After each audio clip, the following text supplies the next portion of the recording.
Boy. Kahapon, ang inasimbol po nila ng ating mga team ay ang Green Boy. Ngayon naman ay ang Red Boy. Yan po yung ating ibababa mamaya sa channel. Yung Red Boy na yan. Ayan, safety first. Ayan po.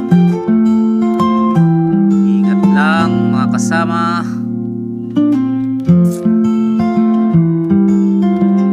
Prepare na rin nila ang kanilang chain and lock. Ayan po sila.